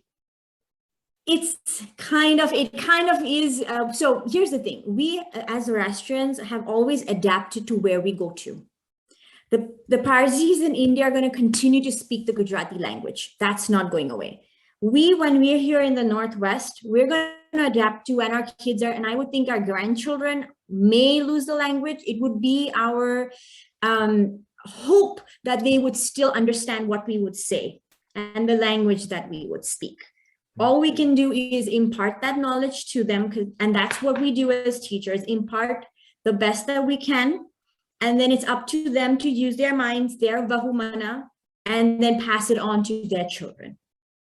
Yeah, I would love to figure out, because this is a thing we struggle with. I did not succeed with my children, and our granddaughter was speaking excellent Gujarati until she started going to school, and then she lost it all. One of the things we it's still encourage there, is, isn't it?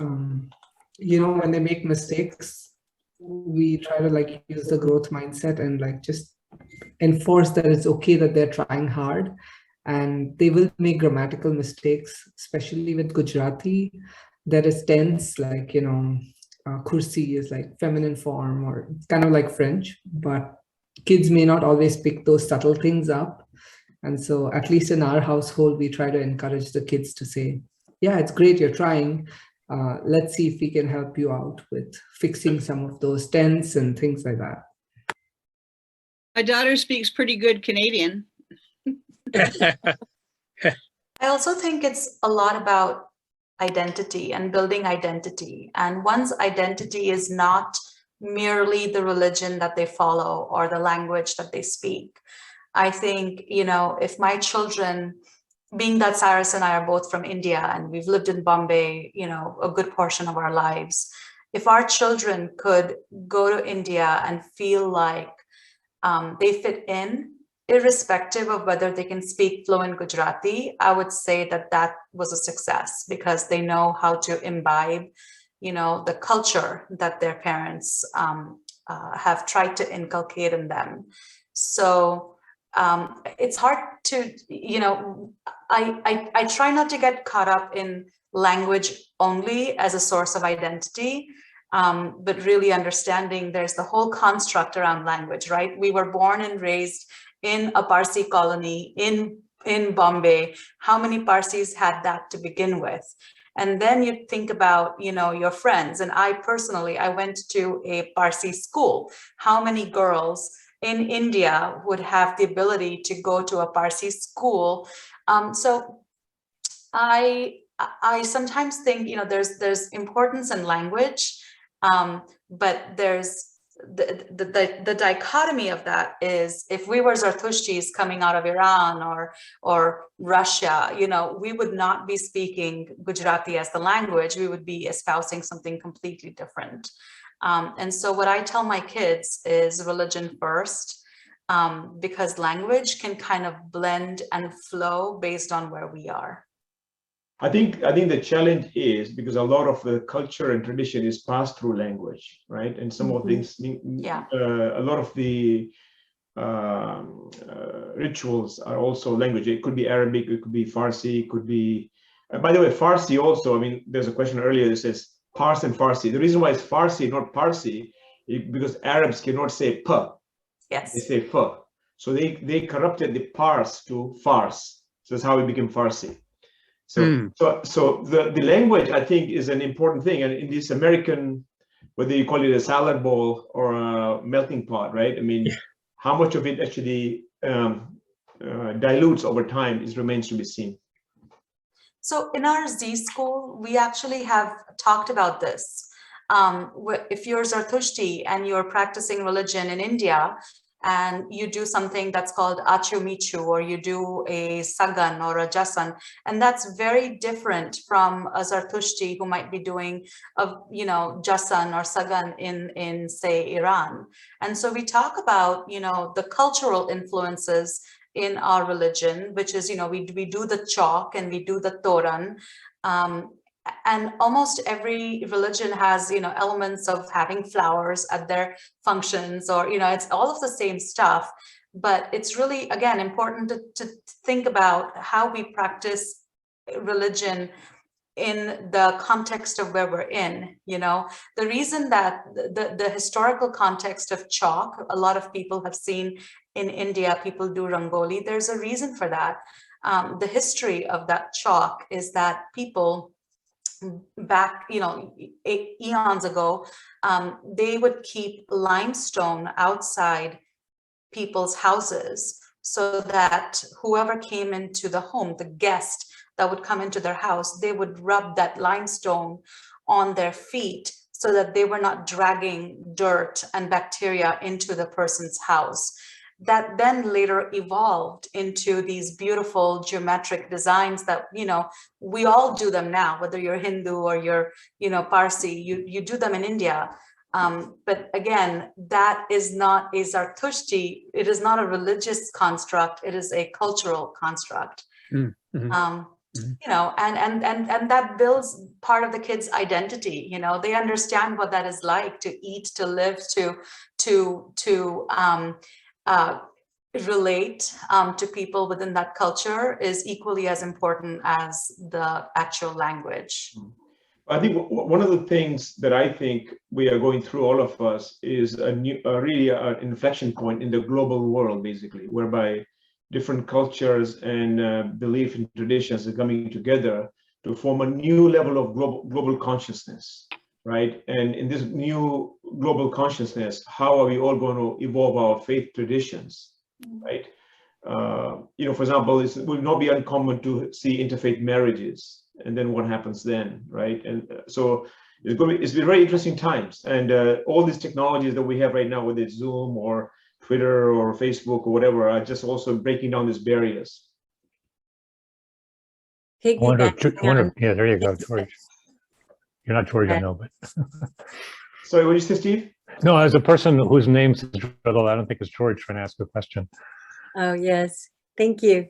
I'm George Furness's wife. We're both Presbyterian pastors, and as a result, have a consciousness of religious persecutions through the ages. So I'm appreciating the wonderful positive spirit of this conversation, and yet we're learning that we need to be mindful of how to reduce persecution or disdain of other cultures, but particularly as a religion rather than the cultural prejudices.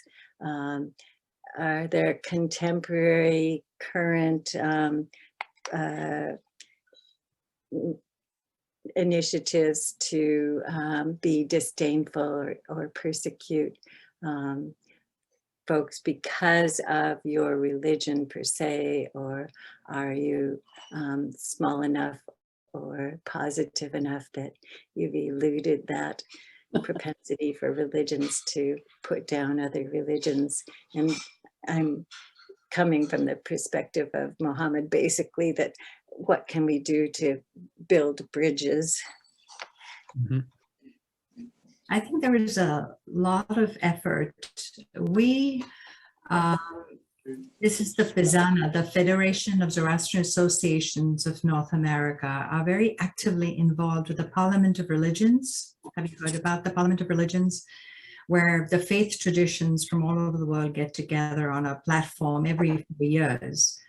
And basically having the same dialogue that we're having right now, but in a larger forum.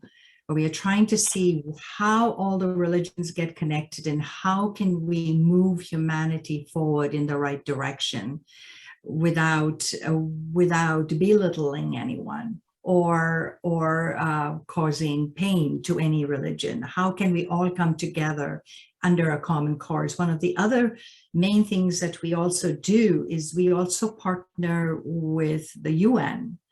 We have a NGO status, our FIZANA, the organization, and we are actively participating in a lot of initiatives at the UN too. One of them is what Anita talked about, which is the AVA project, which is a water conservation project. And so there's a lot of initiatives and a lot of movement that we're seeing in that direction that we are making an effort with. I mean, over here, I think it's a relatively younger generation here, right? I mean, we started, I think the first Zoroastrian landed, I believe, in somewhere around in the 60s. So we're still growing over here, and we are finding that the migration that did occur initially into India, North America is where most of the migration is happening now, because we are having a lot of influx of Zoroastrians coming from all over the world. So I think we are in a very unique position, actually, to participate in some really strong initiatives. So. Well, I had neglected my moderator duties. I was thinking I was done, but I will resume and recognize people who have their hands raised. So Steve, you're next. Yeah, thank you. This is forgive me, this doesn't sound like an unusual question, but when you talked about the three magi being Zoroastrian, that brought up something I've wondered about for years.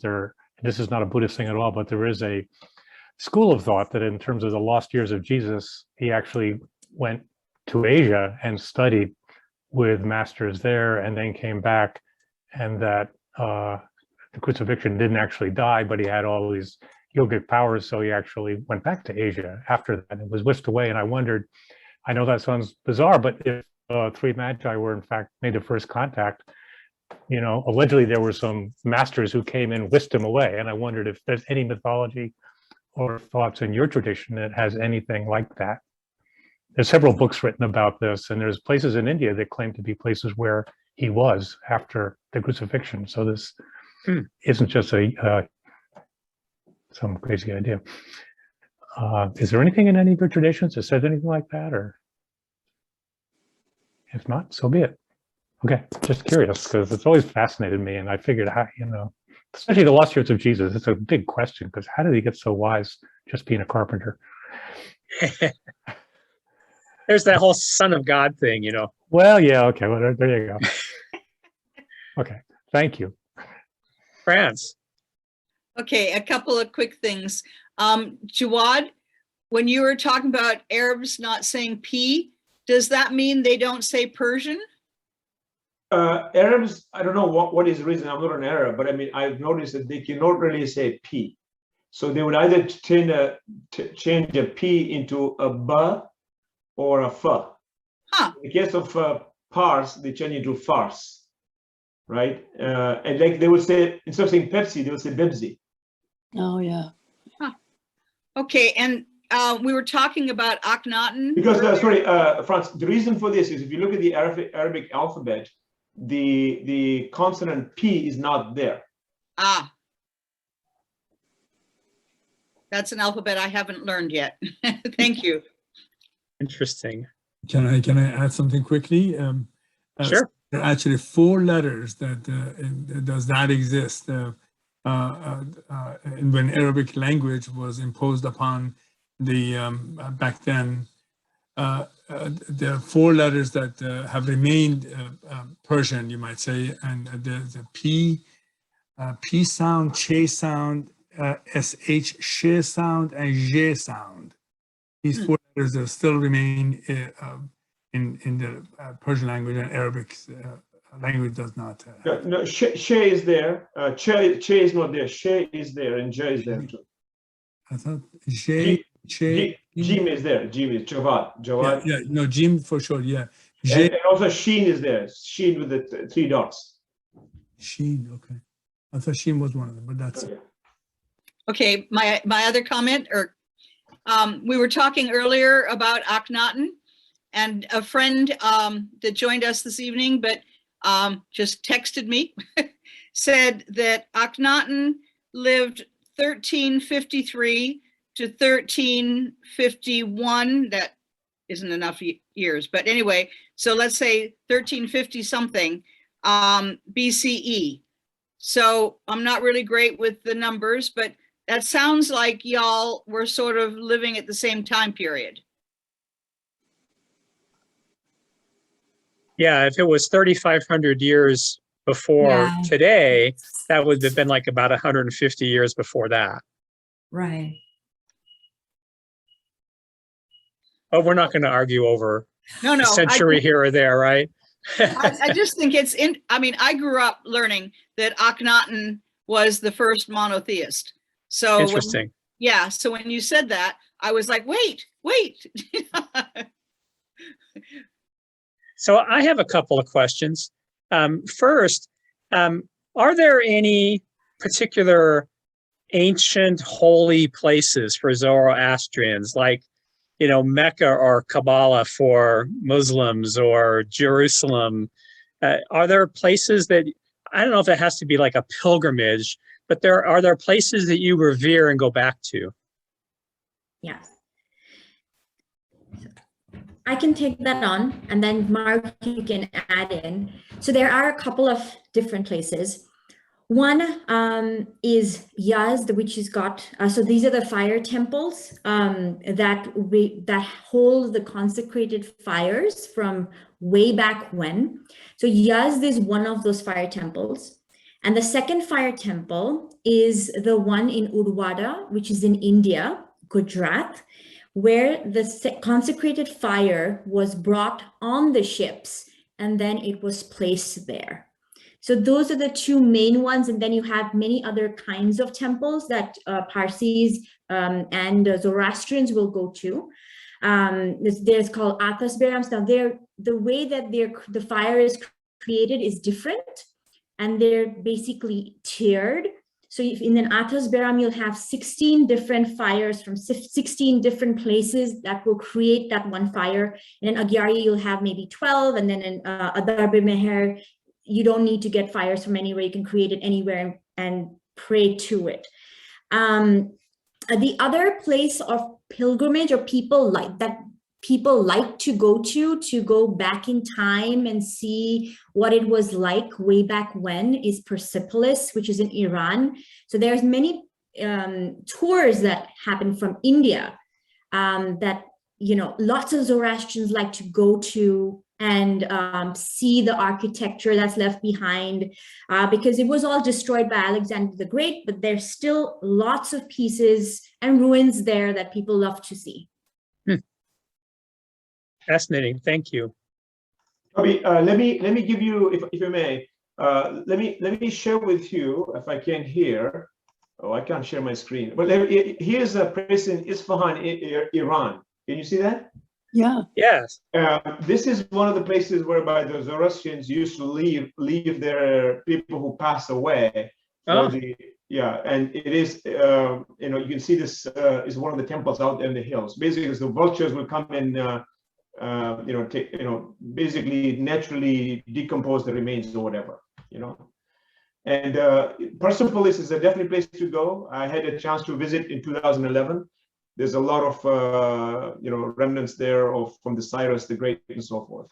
They say called Takhte Jamshid, means the throne of Jamshid, who was a king in Persepolis, basically. The Shah of Iran, the previous Shah of Iran, he had a big ceremony in 1971 or 70s to commemorate the 2,500 year commemoration of the throne of Pahlavi throne, basically. So they did a lot of reconstruction at that time. So if you ever get a chance, that's a good place to visit.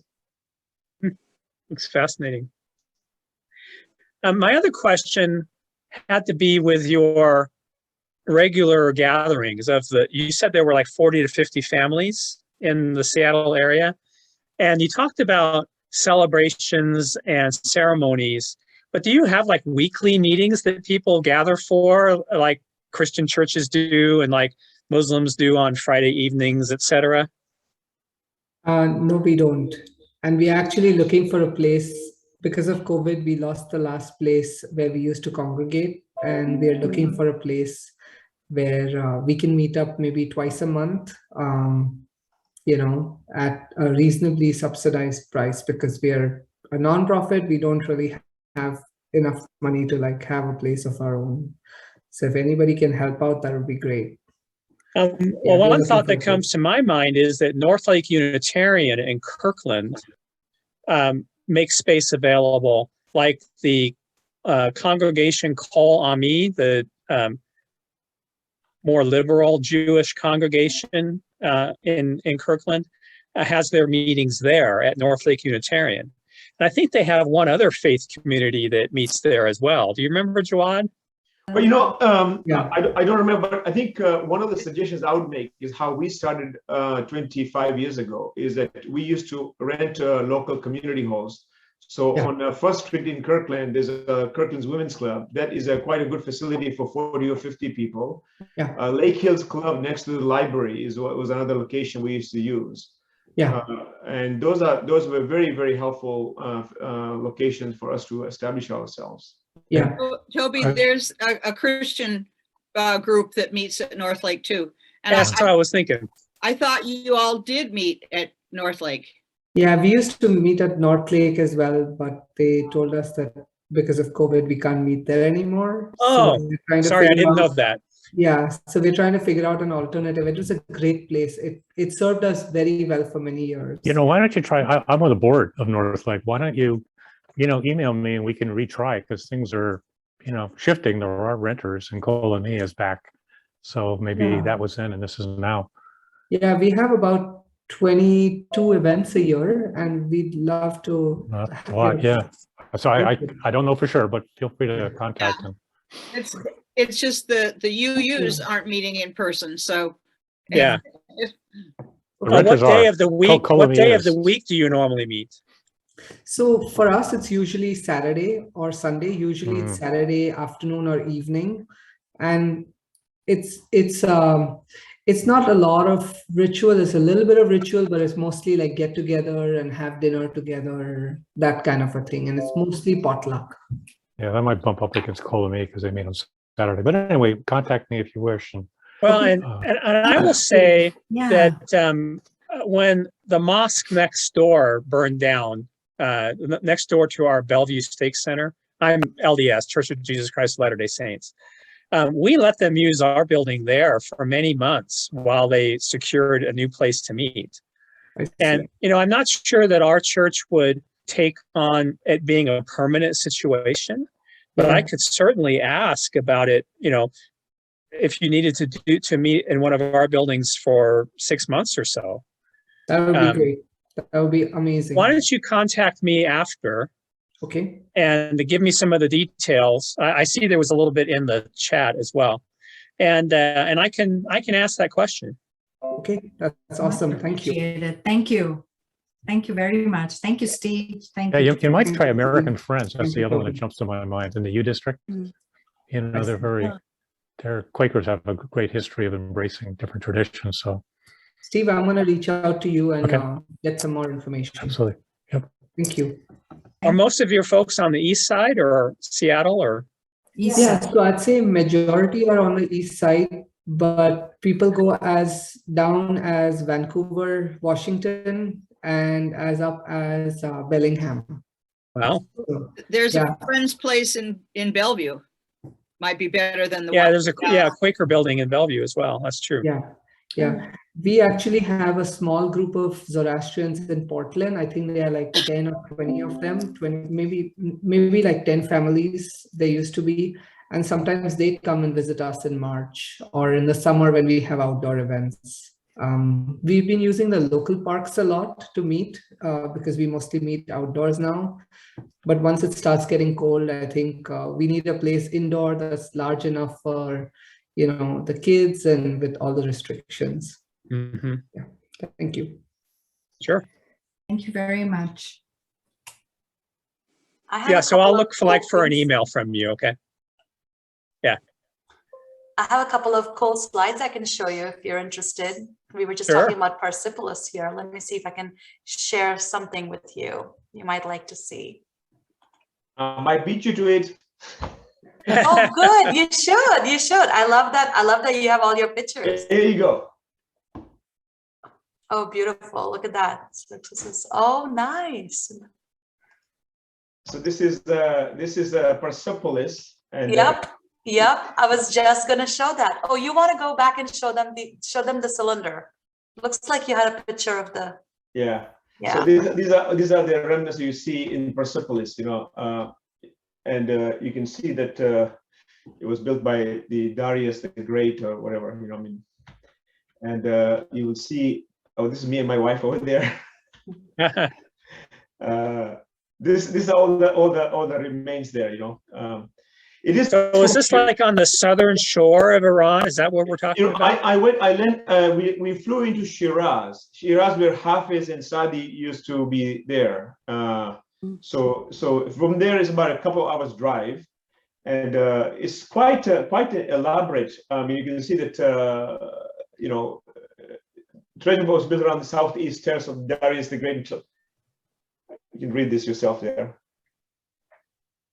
And you will see this engraving, and I think that the cylinder that was shown earlier, which was the first what you call the Human Rights Declaration, right? And that's there. So you see all these clay tablets from Achaemenian period. Achaemenian. Yes. So I think it's too bad that relationship between United States and Iran are pathetic right now, right? I think there's so much we can learn from each other when you go to history, because these are all what we inherit from human history, right? It doesn't belong to any particular nation per se, Yeah. human civilization, basically. Anyway, sorry, anyone to steal your thunder there? Oh, no, not at all. Not at all. You didn't. This is it's beautiful to see it live in person. It's just very different. Yeah. Very interesting. Yeah, this was January of 2011. Nice. So the Shah had done a lot of restoration work there for his the 25th 2,500 year ceremony of that. Mm-hmm. And then I don't know if you have any pictures of us and the first Atash Viram of that. I know I don't have that. Sorry. Okay. Yeah, this is the map of the Persepolis there. Wow. They call it Pasargah. I think in Persian they call it Pasargah. Fascinating. You know, the Parsis are very well-regarded community in India. I mean, I think Fred didn't spend a little bit of time. I mean, he talked about the vaccine suppliers of the world. He is a Parsi individual. Ratan Tata, he did show the person Ratan Tata, but he's one of the most charitable guys over there.